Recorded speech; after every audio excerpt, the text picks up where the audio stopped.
Hi everyone. ఈ వీడియోలో మీకు నేను ఒక ఫిష్ గురించి ఎక్స్ప్లెయిన్ చేయబోతున్నానండి. ఇది నార్మల్ అందరికీ తెలిసిన ఫిషే. మన అక్వేరియం ట్రేడ్‌లో కామన్‌గా ఉండే ఫిష్ ఇది. చాలా చీప్ అండ్ బెస్ట్ కూడా. కాకపోతే దీని మీద బ్యాన్ ఉంది. చాలా కంట్రీస్‌లో బ్యాన్ ఉంది. ఇది ఏంటి అనేది నేను చెప్తాను, చూపిస్తాను కూడా మీకు ఇందులో. ఇది మామూలుగా సక్కర్ మౌత్ క్యాట్ ఫిష్ అండి. సక్కర్ మౌత్ క్యాట్ ఫిష్ ఇదిగోండి ఇందులో ఉంది చూడండి. ఇది సక్కర్ మౌత్ క్యాట్ ఫిష్. దీనికి కామన్ ప్లేకో అని కూడా నేమ్ ఉందండి. కామన్ ప్లేకో. ఇది ఆల్గేయిటర్ ప్లెకో, దీనికి ఒరిజినల్ నేమ్ అయితే ఇది ప్లెకోస్టమస్ అని అంటారు దీన్ని. ఇందులో చాలా రకాలు ఉన్నాయండి. ఇది ఓ దగ్గర 70 రకాలు ఉన్నాయి. అంటే మామూలు మిగతా జాతులన్నీ వేరే కొంచెం ఇలాగనే, కాకపోతే బాడీ లాంగ్వేజ్ వేరేగా ఉండే వాటిని చూసుకుంటే మొత్తం 400 టైప్స్ ఉన్నాయి. కాకపోతే సేమ్ ఇలాంటి బాడీ లాంగ్వేజ్ ఉన్నాయి అయితే మాత్రం 70-80 టైప్స్ ఉన్నాయి. ఓకే. ఇది మనకు చాలా నదుల్లో, ఇండియాలో ఉన్న నదుల్లో, పాండ్స్‌లో, లేక్స్‌లో కూడా ఈ మధ్య కనిపిస్తూ ఉంది ఈ ఫిష్. అందుకే దీన్ని బ్యాన్ చేశారు. దీనివల్ల సమస్యలేంటి, ఇది ఎందుకు బ్యాన్ చేశారు అనేది నేను చెప్తాను. ఇది జనరల్‌గా దీని సైజ్ వచ్చేసి మాక్సిమం సైజు 20 ఇంచ్ అండి. కొన్ని 2 ఫీట్ వరకు కూడా అవుతాయి. అంటే 2 అడుగుల వరకు అవుతాయి. మాక్సిమం సైజ్ వచ్చి నార్మల్‌గా అయితే 20 ఇంచ్ అండి. అంటే 50 సెంటీమీటర్స్ అవుతుంది. ఈ ఫిష్‌ని మనకు 2014లోనే మనకు బంగ్లాదేశ్‌లో బ్యాన్ చేశారండి. 2014లోనే బంగ్లాదేశ్‌లో బ్యాన్ చేశారు ఈ ఫిష్‌ని. ఓకే. రీసెంట్గా మన కర్ణాటకలో బ్యాన్ చేసిన తర్వాత ఇండియాలో బ్యాన్ అనేది దీని మీద స్టార్ట్ అయింది. ఇది ఎకో సిస్టమ్ని డ్యామేజ్ చేస్తుంది. ఇలాంటిదే కాకుండా ఆఫ్రికన్ పిరానాస్ కానీ, ఆఫ్రికన్ క్యాట్ ఫిష్ కానీ ఇవన్నీ బ్యాన్ చేశారు. ఆఫ్రికన్ పిరానాస్ కొట్టి చూడండి, అవి కూడా నెట్లో ఎలా ఉంటాయి ఏంటి అనేది మీకు తెలుస్తుంది. మనకు ఆఫ్రికన్ క్యాట్ ఫిష్ ఇది కూడా మనకు అసలు ఇండియాలో మనకు 1993 అంటే 1900లోనే మనకు ఇది బ్యాన్ అనేది స్టార్ట్ అయింది. ఓకే.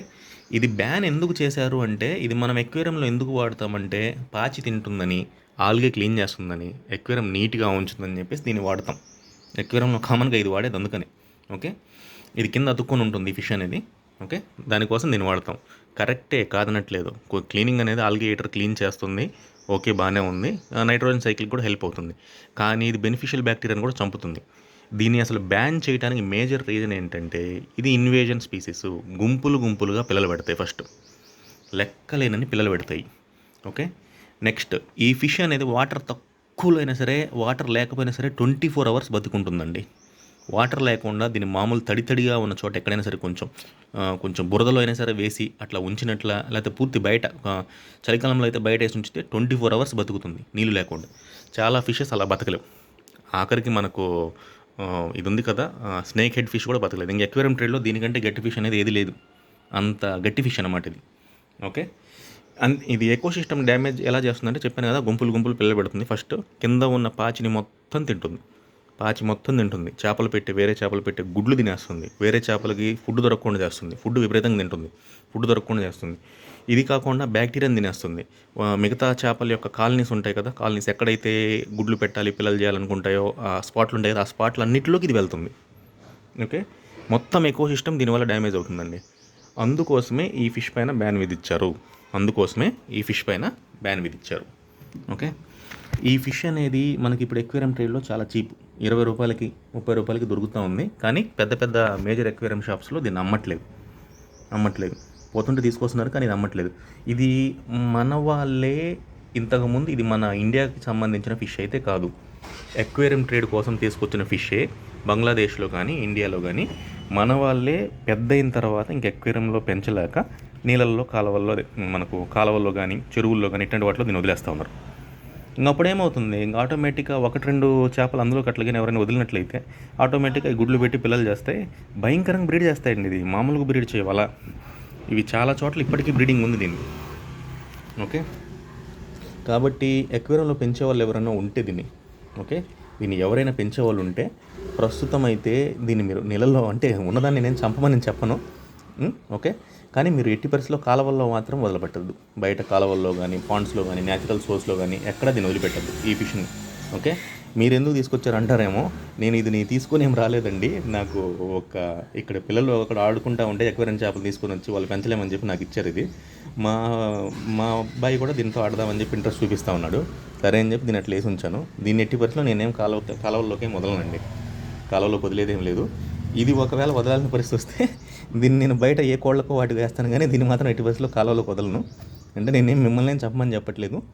ఫుడ్ ఇండస్ట్రీలో కూడా ఈ ఫిషెస్ని కూడా తినేవాళ్ళు ఉన్నారండి. అలాంటి వాళ్ళు కూడా మనం ఉన్నారు చూస్తాం. కాబట్టి చాలా తక్కువ తింటారు ఈ ఫిష్ని కూడా.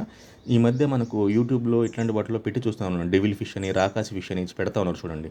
ఈ ఫిష్ మీకు కనపడుతుంది. కాబట్టి నేను మీకు సజెస్ట్ చేస్తుంది ఏంటంటే తొందరపడి దీన్ని కొనద్దు.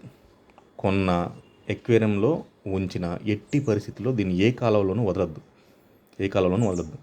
నీకు అంత ఇంకా లాస్ట్కి ఇంకా మరీ కఠినంగా బిహేవ్ చేయాలి, ఇంకా తప్పదు అనుకుంటే మాత్రము దీన్ని తీసుకొని పోయి బయట ఎక్కడైనా సరే నార్మల్ మట్టిలో పడేయండి.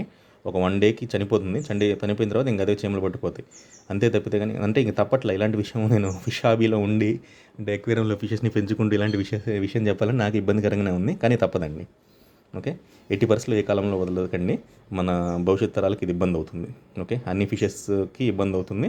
ఇంకా మన ఇండియాలో దొరికే అన్ని ఫిషెస్కి చాలా ఇప్పటికే ఇది గోదావరి నదిలో అయితేనేమి, హండియా నదిలో కానీ చాలా లేక్స్లో, పాండ్స్లో చాలా వాటిలో ఇది ఉంది. ఫిషర్మెన్స్ కూడా చాలా ఇబ్బంది పడుతున్నారు. ఇవి కట్టలు పడుతూ ఉన్నాయి కొన్ని ప్లేసెస్లో, అయితే చాలా ఇబ్బంది పడుతున్నారు. కాబట్టి దీన్ని వదలకండి. ఓకే, పెంచే వాళ్ళు ఎవరు ఉంటే ఆల్మోస్ట్ ఎక్వేరియంలో పెంచుకోండి. ఇంక లాస్ట్ మూమెంట్లో మాత్రం తీసేదలుచుకుంటే ఎక్వేరియం షాప్ వాళ్ళకి మాత్రం ఎట్టి పరిస్థితుల్లో ఇవ్వకండి. వాళ్ళు తీసుకొని పోయి మళ్ళీ దాన్ని గుడ్లు పెట్టి పిల్లలు చేయించి మళ్ళీ అమ్ముతారు. వాడి పనుల్లో డబ్బులు సంపాదించడమే. ఎక్వేరియం షాప్ వాళ్ళకి ఎట్టి పరిస్థితుల్లో ఇవ్వద్దు. మన హాబీలో ఉన్న వాళ్ళు ఎవరైనా సరే కొంచెం బాధ్యతగా ఉండడం కోసము దీన్ని ఎట్టి పరిస్థితుల్లో మీరు బయట ఎక్కడైనా పడేయండి. ఓకే, నేను ఉన్నంతసేపు ఉంచుతానండి ఎక్వేరియంలో. నా దాంట్లో ఇది ఫ్రీగా వచ్చింది కాబట్టి నాకు ఇష్టమై కొనలేదు. నాకు దీని మీద ఎలాంటి ఇంట్రెస్ట్ లేదు. తీసేయాలి అనుకున్నప్పుడు తీసుకొని పోయి బయట పడేస్తాను. మాకు ఇక్కడ కోళ్ళు ఉన్నాయి, కోళ్ళు తినేస్తాయి. ఓకే, అది పరిస్థితి. అది ఆల్మోస్ట్ ఇప్పుడు ఏం ఎక్వేరియంలో వేయదలుచుకోలేదు. మా వాడు దీంతో డైలీ పట్టుకొని ఆడుతూ ఉన్నాడు. 1 గంట సేపు బయట తీస్తాడు, కింద పడేస్తాడు, మళ్ళీ లోపలేస్తూ ఉంటాడు. ఓకే, అది నెక్స్ట్ వీడియో కలుద్దామండి. లైక్ చేయండి, షేర్ చేయండి, సబ్స్క్రైబ్ చేయండి. చాలామంది మన వీడియోస్ చూసి కింద పోస్ట్ చేస్తున్నారు, ఆ ఫిష్ గురించి చెప్పండి, ఈ ఫిష్ గురించి చెప్పండి, డౌట్స్ ఉన్నాయని చెప్పేసి. మీరు కింద నీట్గా అడగండి, అంటే పోస్ట్ చేయండి, ఈ ఫిష్ గురించి చెప్పండి, నేను ఎక్స్ప్లెయిన్ చేస్తాను. అందులో ఎలాంటి డౌట్ లేదు. మీరు అడగండి, డౌట్స్ ఏమన్నా సరే మన కామెంట్స్లోనే పోస్ట్ చేయండి. అంటే నెంబర్ ఇచ్చి నేను డౌట్స్ క్లారిఫై చేస్తానంటే చేయలేనండి. పర్సనల్ నెంబర్, అది కాక ఒకళ్ళకంటే చెప్పగలం, ఇద్దరికంటే చెప్పగలం, అందరి కోసం అనేది చెప్పలేం కదండి. అదే వీడియో చేసామనుకోండి, అందరికి నలుగురికి ఉపయోగపడుతుంది. అందుకోసము డౌట్స్ ఏమన్నా సరే నార్మల్గా కామెంట్ సెక్షన్లో పోస్ట్ చేయండి. ఏదైనా ఫిష్ గురించి మీకు ఇన్ఫర్మేషన్ కావాలన్నా సరే పర్టికులర్గా చెప్పండి. అంటే కొంతమంది ఇండివిజువల్ ఫిష్ గురించి అడుగుతున్నారు, కొంతమంది స్పీసీస్ గురించి అడుగుతున్నారు. ఒక బ్రదర్ మనలాగా ఇలాంటి హాబీ ఇస్తే తను నాకు చిల్చెట్స్ గురించి చెప్పండి అని చెప్పారు. అంటే చిల్చెట్స్ చాలా టైప్స్ ఉన్నాయి. నార్మల్గా చిల్చెట్ అంటే ఏంటనేది ఒక 5 minutes చెప్పగలము, కానీ అన్ని టైప్స్ గురించి ఎక్స్ప్లెయిన్ చేయలేము. మిగతా ఫిషెస్ వేరు, చిల్చెట్ వేరు. అందుకని పర్టికులర్గా ప్యారెట్, లేకపోతే జాగ్వారు, ఇది కాదనుకుంటే మనకు రెడ్ డెవిల్, ఫ్లవర్ హార్న్, వీటి గురించి చెప్పండి. అట్లా ఇండివిజువల్గా అడిగితే నేను చెప్తానండి. ఓకే, లైక్ చేయండి, షేర్ చేయండి, సబ్స్క్రైబ్ చేయండి. నేను బ్యాన్ చేసిన పోస్టర్ని కూడా దీంట్లో అప్లోడ్ చేస్తాను, ఒకసారి చూడండి. కర్ణాటక గవర్నమెంట్ ఫస్ట్ బ్యాన్ చేసింది, తర్వాత ఇండియా మొత్తం మీద వచ్చింది. ఎక్వేరియం ట్రేడ్లో మాత్రం నేను తొందరపడి తీసుకోకండి, భవిష్యత్తు మనకే ఇబ్బంది అవుతుంది. ఓకే, ఇంకా మనకి ఎన్ని ఫిషెస్ లేవు. మర్చిపోయానండి ఇంకో విషయం కూడా చెప్పడం ఇందులో. ఇలాంటి ఫిషెస్సే మనకు, ఇది కామన్ ప్లేకో, సకర్మౌత్ క్యాట్ ఫిష్, ఇలాంటివి మనకు రిమైనింగ్ 4 inches సైజులో పోయేవి చాలా ఉన్నాయి. కొంచెం కాస్ట్ ఎక్కువ పడతాయి. ఇది 20 రూపాయలకు వస్తుందని కొంటారు. 70-80 రూపాయలు పెడితే మంచి వచ్చే ఇంకా చాలా ఉన్నాయి. సైజు పెరగు అంతే, ఒక 4 inches 5 inches అవి ఆగిపోతాయి. అలాంటివి తెచ్చుకోండి. అలాంటివి మీరు 10 తెచ్చుకొని వచ్చినా ఏం కాదు. మనకి అవి బయటకు వైల్డ్లో వదిలినా కానీ అవి ఏం తొందరగా ఇన్వెస్ట్ చేస్తే అంత ఉండవు, ఇంత ర్యాపిడ్గా ఏది గ్రో అవ్వదు. కాబట్టి ఈ ఫిష్ని మాత్రమే ఈ సిరీస్లో, అంటే ఈ సకర్మౌత్ ఫిషెస్లో ఈ ఫిష్ని మాత్రమే అవాయిడ్ చేయండి. మిగిలినవి వచ్చేసరికి మనకు టైగర్ సకర్మౌత్ క్యాట్ ఫిష్ అయితే మేము గోల్డెన్ ప్లేకో అని చెప్పేసి, బ్రిస్టల్ నోస్ ప్లేకో అని, అల్బినో ప్లేకో చాలా ఉన్నాయి ప్లేకోస్లో, అవి తీసుకోండి. ఓన్లీ ఇది నార్మల్ సక్కర్ క్యాట్ ఫిష్ మాత్రమే అవాయిడ్ చేయండి. రిమైనింగ్ అన్నీ తీసుకోండి, అందులో ఎలాంటి ఇబ్బంది లేదు. అది మీరు అన్ని అక్వేరియంస్లో పెట్టుకోవచ్చు.